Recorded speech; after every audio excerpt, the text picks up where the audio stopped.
Hello everyone, welcome back to my YouTube channel tale of togetherness. আজ আমি আছি এক অনন্য শহরে, যেখানে আধুনিকতার সঙ্গে প্রাকৃতিক সৌন্দর্য একসাথে মিশে গেছে। হ্যাঁ, ঠিকই ধরেছে, আমি যাচ্ছি দুবাইতে। এবং আজকের ব্লগ থাকবে দুবাইয়ের কিছু অসাধারণ জায়গা, যেমন ধরুন বুর্জ খালিফা, দুবাই মল আর মরুভূমি সাফারি। ফার্স্টে এয়ারপোর্টে পৌঁছে হাতে নতুন দুটো সিম নিয়ে আমরা রওনা দিই আমাদের হোটেলের উদ্দেশ্যে। হোটেল থেকে আমাদের পিক আপ ছিল, তাই সেখানে আমাদের কোনো অসুবিধে হয়নি। রাস্তায় যেতে যেতে দুবাইয়ের স্কাইলাইন তো দেখলাম, আর তার সঙ্গে আমাদের প্ল্যান আর প্লটিং শুরু করে দিলাম। আমাদের এইবারের সফরে খালি আমি আর উৎসব না, আমাদের সঙ্গে আমাদের বন্ধুরাও জয়েন করেছিল। হোটেল রুম থেকে জানলার ভিউ দেখার পর, হোটেলের পারিপার্শ্বিক জিনিসপত্র বুঝে নেওয়ার পর আমরা সোজা রওনা দিই আমাদের প্রথম স্টপ, যার নাম হচ্ছে গ্লোবাল ভিলেজ।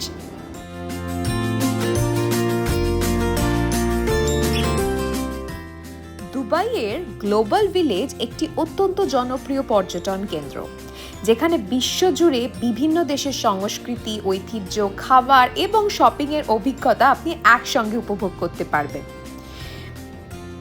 গ্লোবাল ভিলেজে আপনি দেখতে পাবেন বিভিন্ন দেশের প্যাভিলিয়ন, যেমন ধরুন ভারত, চীন, ইউরোপ, আরব দেশগুলো এবং আরও অনেক অনেক দেশ। এবং প্রত্যেকটি প্যাভিলিয়নে সেই দেশের ঐতিহ্যবাহী জিনিসপত্র, পোশাক, খাবার, সাংস্কৃতিক পরিবেশ তো থাকে। সেইগুলোরই কিছু অংশ আমি তুলে ধরার চেষ্টা করলাম।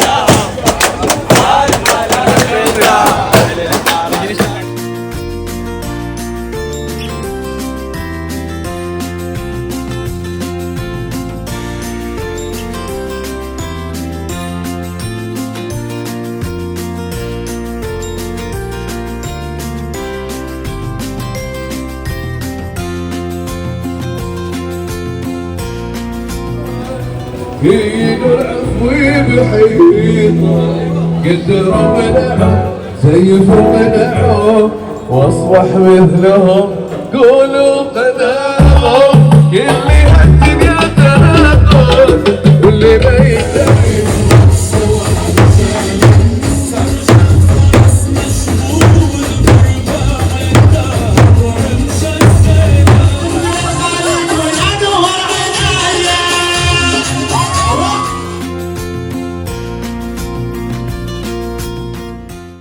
ভিডিওটা দেখতে দেখতে নিশ্চয়ই বুঝতেই পারছেন যে গ্লোবাল ভিলেজ বেশ অনেকটা জায়গা নিয়ে তৈরি। ইন্টারনেটে দেখলাম প্রায় 1.6 মিলিয়ন স্কোয়ার ফুট, তাই পুরোটা কভার করতে না পেরেও যতটুকু হেঁটেছি ততটা হাঁটার পরে যথেষ্ট খিদে তো পেয়েছিল। আর রাত্রে আমরা একটা পার্সিয়ান রেস্টুরেন্টে ডিনার করে কুনাফা ডেজার্ট হিসাবে খেয়ে, যেটা দুবাইয়ের খুব খুব পপুলার একটা খাবার, বাড়ির পথে রওনা দিই। এবং যেতে যেতে এরকম কিউট রিক্সাগুলো দেখি। সকালে ঘুম থেকে ওঠার পর হোটেলে ব্রেকফাস্ট করে আমরা একটা ট্যাক্সি নিয়ে সোজা পৌঁছে যাই আমাদের নেক্সট ডেস্টিনেশন দুবাই মলের দিকে। আমরা এখন দুবাই মলে আপনাদেরকে ঘুরে দেখাবো।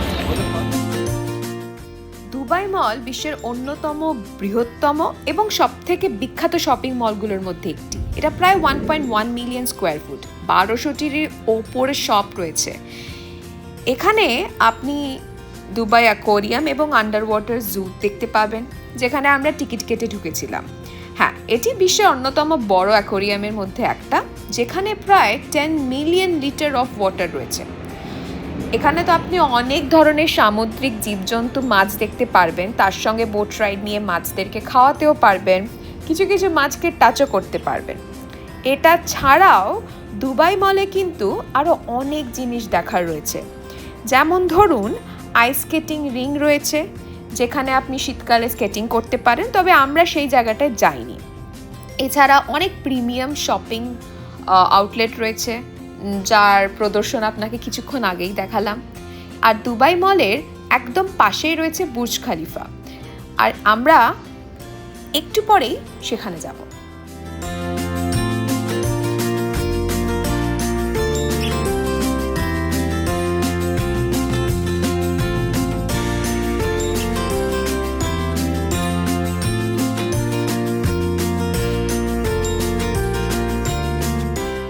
বুর্জ খালিফা, দুবাইয়ের মোস্ট আইকনিক স্পট। এবং বুর্জ খালিফার ওপরের থেকে ভিউ দেখার জন্য আমরা প্রায় 2.5 ঘন্টা লাইনে দাঁড়িয়েছিলাম। আমরা উঠেছিলাম 124th ফ্লোরে, বাট বুর্জ খালিফা কিন্তু 163 তলার অবধি রয়েছে। পুরো দুবাইয়ের স্কাইলাইনটাই আপনি এখান থেকে দেখতে পারবেন। এখানে খানিকটা সময় কাটানোর পর আমরা চলে যাই নিচে, যেখান থেকে বুর্জ খালিফার স্তম্ভটা খুব সুন্দর করে দেখা যায়। চলুন আপনাদেরকে দেখাই।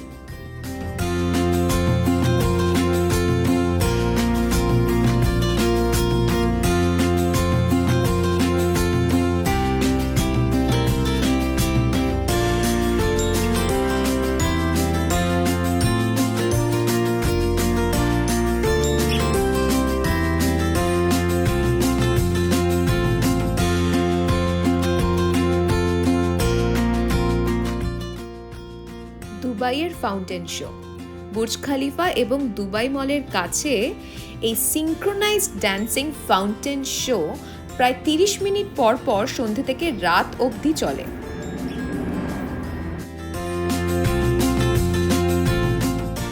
আমাদের দুবাই সফর ছিল 3 দিনের এবং থার্ড ডেতে আমরা চলে যাই দুবাইয়ের one of the popular spot miracle garden.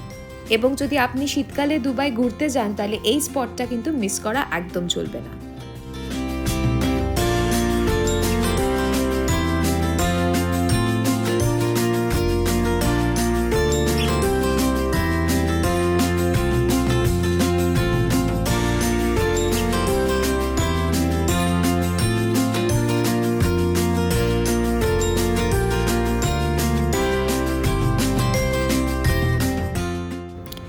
দুবাইয়ের মিরাকল গার্ডেনও কিন্তু বেশ অনেকটা বড়ই জায়গা।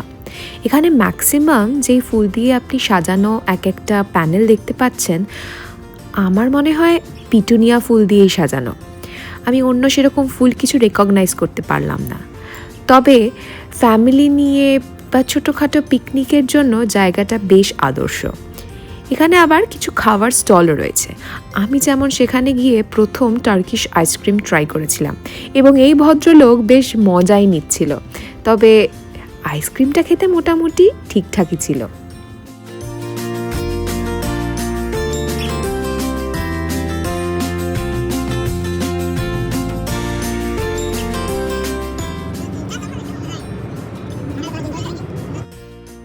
এখন আমরা গাড়ি করে যাচ্ছি দুবাইয়ের ডেজার্ট সাফারিতে এবং এখানকার অভিজ্ঞতা একদম অন্যরকম।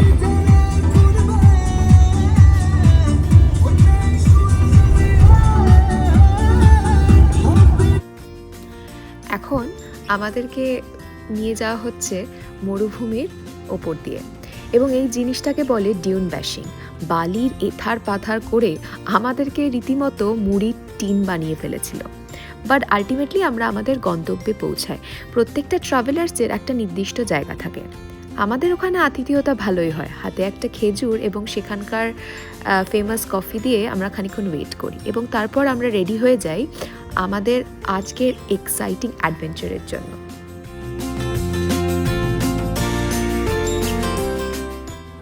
তো আমাদের এখানে 3টে জিনিস এক্সপিরিয়েন্স করার ছিল। সবার প্রথমে আমরা করেছিলাম স্যান্ড বোর্ডিং। জিনিসটা দেখতে সোজা হলেও বেশ কঠিনই ছিল। এটা ছাড়া ক্যামেল রাইড আর থার্ড ছিল কোয়াড বাইকিং, তবে এর কোনো ভিডিও নেই আমাদের কাছে। আর সন্ধেবেলা আমাদের সবার জন্য একটা আসর বসেছিল। তার মধ্যে যেগুলো ছিল সেটা হচ্ছে এই ইজিপশিয়ান ডান্সটি, আর এই ফোক ডান্সটির নাম তানৌরা।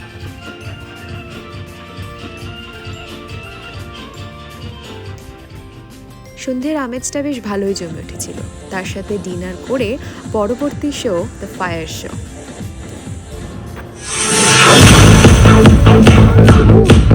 এবং তারপর সেখানকার আরেকটা পপুলার ডান্স আর্ট যেটা হচ্ছে বেলি ডান্স।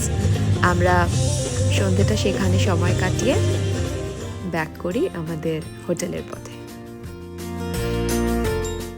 আমাদের ফাইনাল ডেতে আমরা সকাল সকাল পৌঁছে যাই পাম জুমেরাতে এবং পাম ট্রির থেকে এই জায়গাটার নামকরণ হয়েছে, কারণ এটার আকারটা সেরকমই। এটা একটা কৃত্রিম দ্বীপ, তবে এটার আর্কিটেকচারাল থিঙ্কিং সত্যি ভাবা যায় না। এখানে কি নেই, বড় বড় রিসর্ট থেকে শুরু করে ভিলা, ফ্ল্যাট, বাড়ি সব কিছু রয়েছে। আর এই জায়গাটা দূর থেকে দেখতেই হয়তো এত বেশি ভাল লাগে। এনিওয়ে, এখানে আমরা টিকিট কেটেই ঢুকেছিলাম, তবে আপনার কাছে ফ্লাইট টিকিট থাকলে আপনি কিন্তু এখানে ডিসকাউন্টে পাবেন। রাস্তায় যেতে যেতে আমাদের চোখে পড়লো দুবাই ফ্রেম, বাট এখানে আমাদের ঘোরা হয়নি। আর এখন আমরা পৌঁছে গেছি দ্য গোল্ড সুকে। ছোটবেলায় অনেক শুনেছি যে দুবাইয়ের সোনা বেশ ভালো এবং দুবাইয়ের সোনার ডিজাইন অনবদ্য, আর গিয়েও দেখি তাই। কোনটা ছেড়ে কোনটা দেখবো, কোন দোকানে ঢুকবো, কোন দোকানে ছবি তুলবো, আমি খালি সেটাই ভাবছিলাম। কেনার মতো সাহসিকতা তো ছিল না, কারণ বুঝতেই পারছিলাম না যে এখান থেকে আসলেই কি কেউ এত বড় বড় গয়না কেনে। বাট হ্যাঁ, চোখে দেখে একটা অন্যরকম শান্তি ছিল। মেয়েরা হয়তো এই শান্তিটা ভালোই ফিল করতে পারে। এনিওয়ে, গোল্ড সুক ছাড়াও এখানে পারফিউম সুক আছে, এটা ছাড়াও এখানে মশলাপাতির জন্য মার্কেট আছে। ও বলে রাখি, সুক মানে কিন্তু মার্কেট। আর গিফট শপ তো ভরে ভরে রয়েছে। আর এইরকমই একটা গিফট শপের দোকান থেকে আমরা নিয়ে নিলাম কিছু চকলেট। এখানকার পিস্তাশিও চকলেট কিন্তু বেশ পপুলার। আর এরপরে আমরা ওল্ড দুবাইয়ের দিকে যাওয়ার জন্য ক্রিক ক্রস করলাম। মাত্র 2 AED টিকিট ছিল। আর তারপর পৌঁছে গেলাম মিনা বাজার। এটা বেসিক্যালি একটা ইন্ডিয়ান পাকিস্তানি বাজার। এবং আর হাতে বেশি সময় না থাকার জন্য চট করে আমরা ঘুরতে চলে গেলাম JBR বিচে। বিচে বেশিক্ষণ থাকিনি, তবে এখানে নাকি ড্রোন শো হয় একটা পার্টিকুলার টাইমে। আমরা মিস করে গেছিলাম। তবে আমাদের দুবাই ঘোরাটা ছিল এইটুকুই। ব্যাস, আর কি। আমরা এবার রওনা দিচ্ছি এয়ারপোর্টের উদ্দেশ্যে। আমাদের টোটাল 3 রাত 4 দিনের দুবাই ঘোরার অভিজ্ঞতা ছিল এইটুকুই। ও, আপনারা যদি কেউ দুবাই থেকে সোনা কেনেন, ট্যাক্স কিন্তু আপনারা এয়ারপোর্টেই রিফান্ড পেয়ে যাবেন। আর একদিন গোটা ফ্লাইটে কাটানোর পর we are back to Florida.